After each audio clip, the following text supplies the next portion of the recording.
All right, we're back, and today we're talking about when an unexpected demand for your product and basically overselling kind of exposes the weaknesses that you have in your product. This may or may not be a manufacturing issue, although it very can well be when it comes to supply. There's a saying that's often said that sales fix all problems.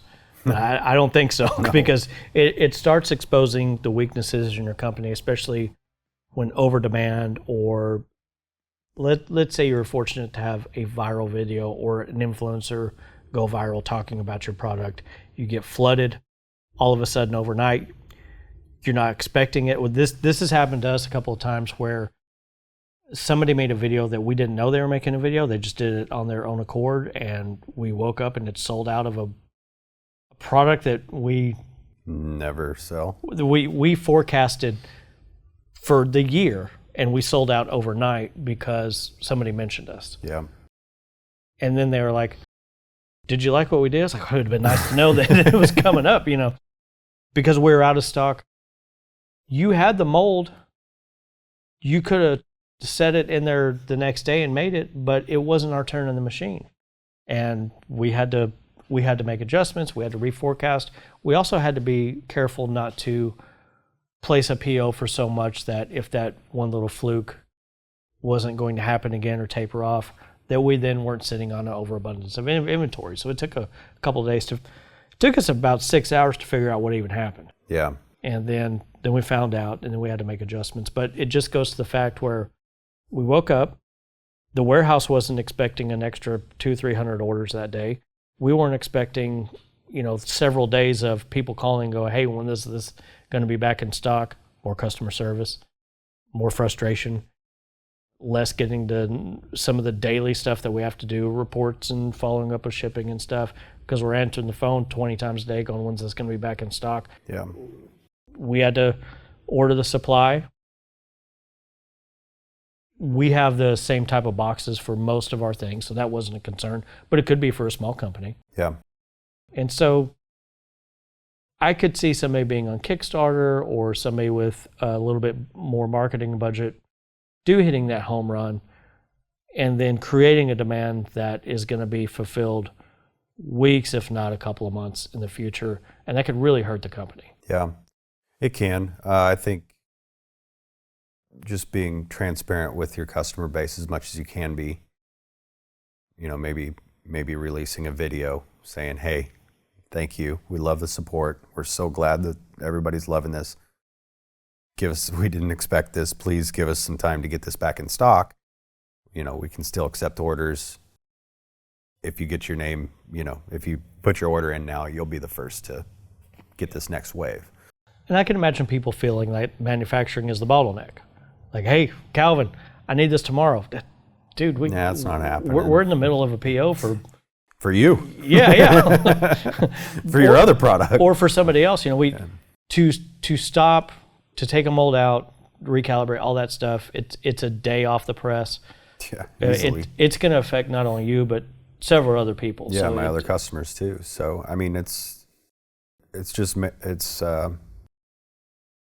just controlling, kind of managing expectations on both sides. Hey, can the molder pull a favor for me? Like, we're trying to capitalize on this. We're brand new. We don't want to upset these guys. And then on the other side, setting the expectations to your customers, saying, again, thank you. We appreciate you. We love you. Hang tight. And we could have never expected something like this to have happened. We did have stock. It was gone in 6 hours. And then you have to follow up and be like, "Hey, that we have a new update. We should be back in stock around this day." Always give yourself a couple of extra days there. And you may see a second flood, a second resurgence. This also may be like, "Look, I'm sorry that we're out of stock. If you want to go ahead and place your order now, we can take pre-orders, give you a little bit of discount." And that might help you judge how much that next PO is going to be. Yeah. It's literally what I do with you guys, but you're doing it with hopefully thousands of different, of customers. If we ever have anything go wrong or we're lagging or we're ahead of schedule, I'm usually calling my customers, letting them know a couple weeks ahead of time, "Hey, we might be a couple days late on this one, or we got it if you want it, so bring it on." Well, let's back away from putting the stress on the manufacturer or putting blame or anything else on the manufacturer, and let's look at some of the things that may have been. Also, you can blame us. We don't care. We're Yeah. in the background. Yeah, and never say, "This is my manufacturer," and you should call them next. It's just the manufacturer, if you don't mind. In that case, blame us all the time if you want. But I want to talk about back end stuff that's likely to go a little astray if you get a big spike. Number one, your cash flow is going to get mismanaged because, again, if you think you've placed an order for the next 6 months and you sell out in 6 days,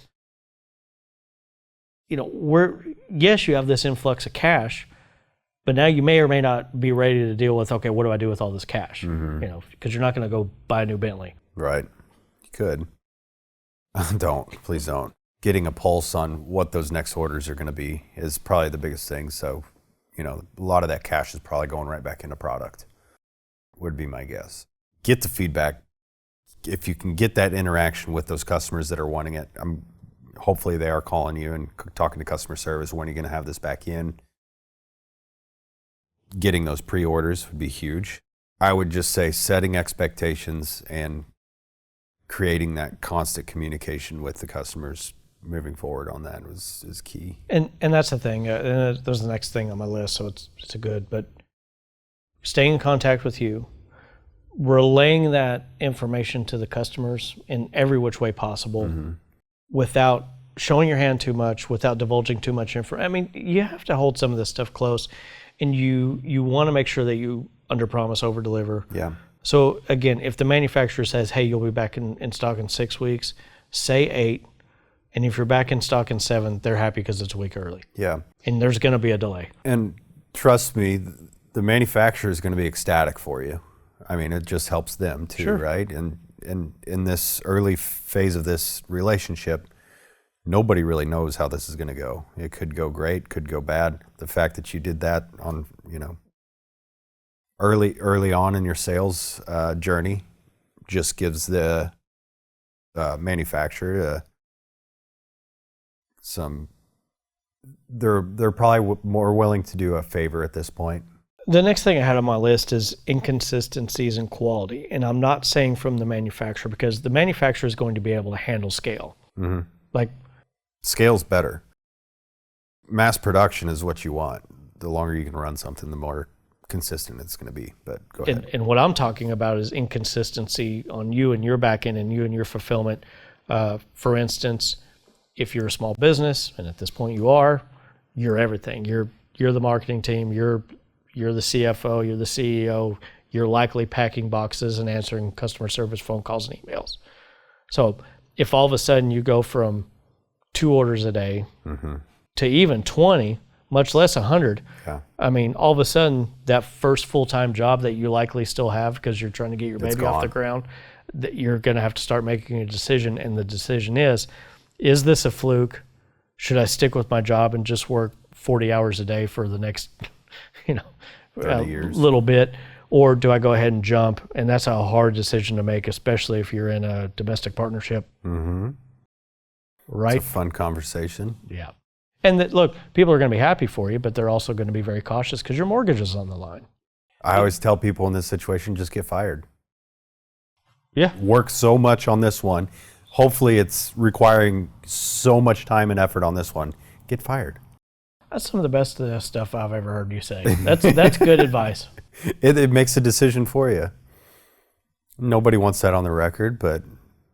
It's like getting in trouble in elementary, and they say it's on your permanent record. Nobody's looking at this thing Look, that doesn't exist. If I've got an employee that's doing a side hustle and I know about it, and we've had that conversation, we've been open and about it, I hope I'm firing that guy because I'm happy for him. I want him to do well, her do well, and if it doesn't work out, you can come back.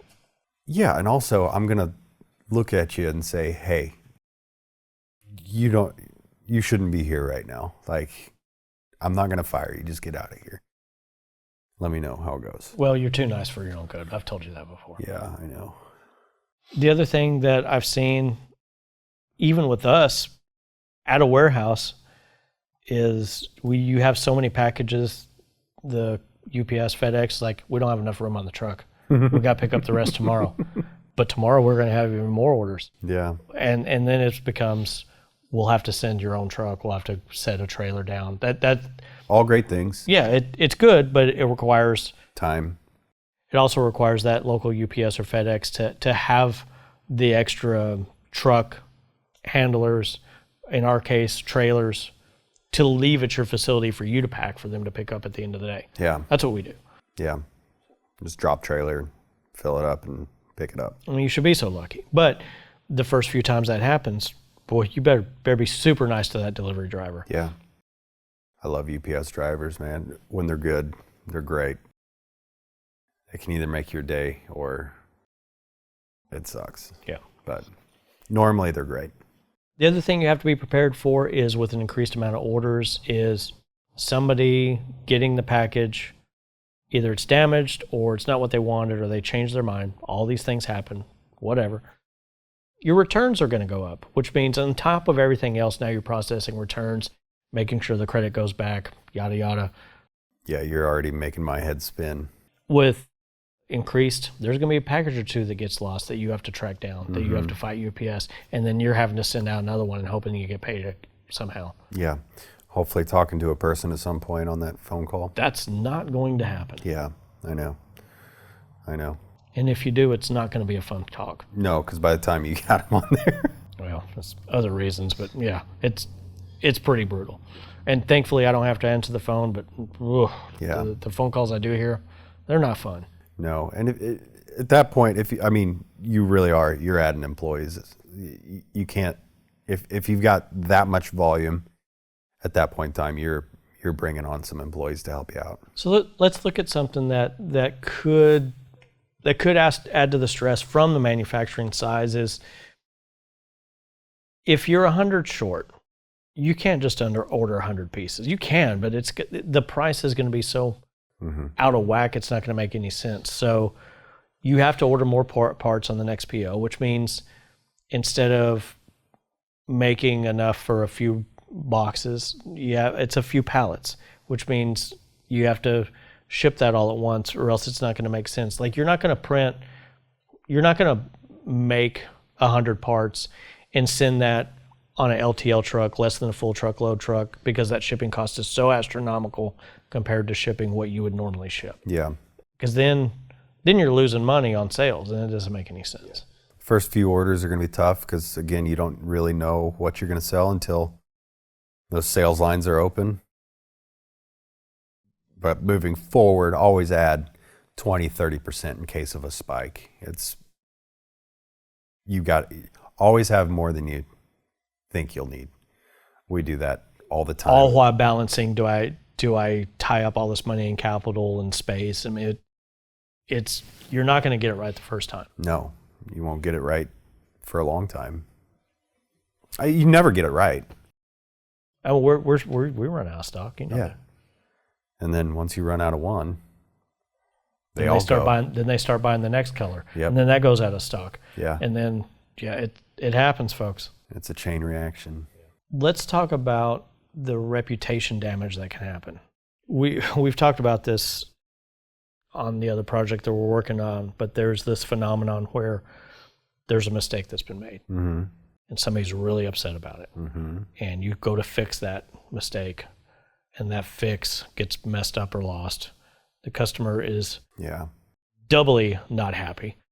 Then you try to fix it again.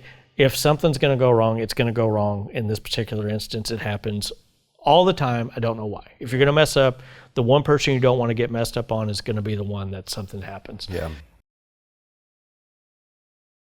And if you compound that with being oversold, now that's 20 people or 100 people or however many it is, then people start talking about it online, and then people start giving bad reviews, and then you're digging yourself out of It's quick to go south. a one-star hole. Yeah.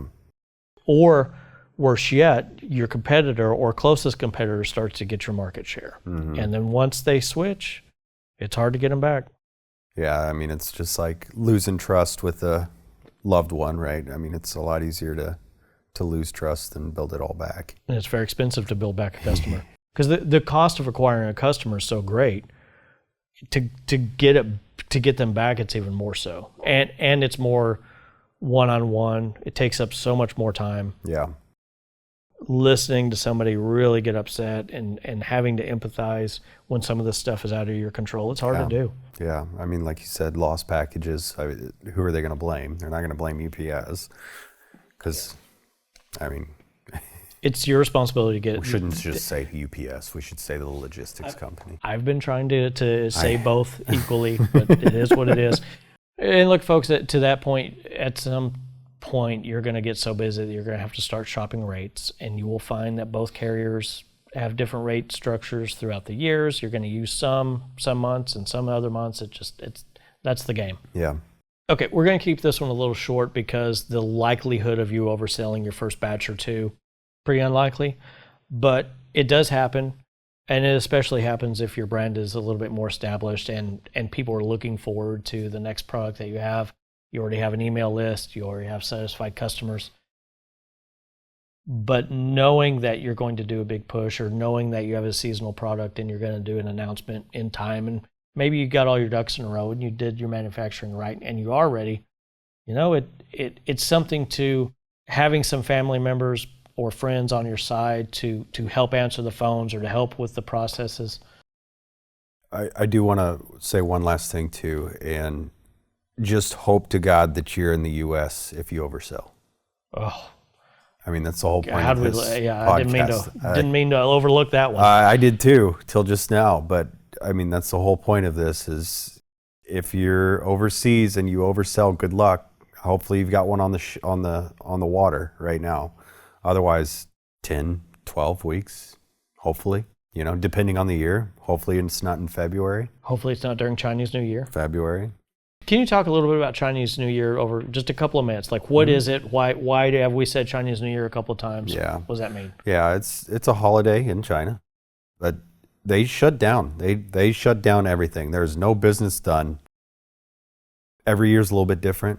It's usually between 2 to 3.5 weeks where there's no... You might get a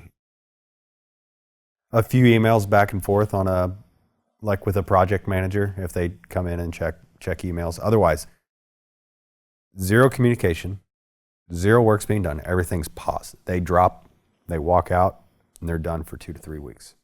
So we always dread that time of year because guess what happens right before Chinese New Year? You get a big PO for a massive tool build, and it's like, all right, we'll start that in a month. Sorry.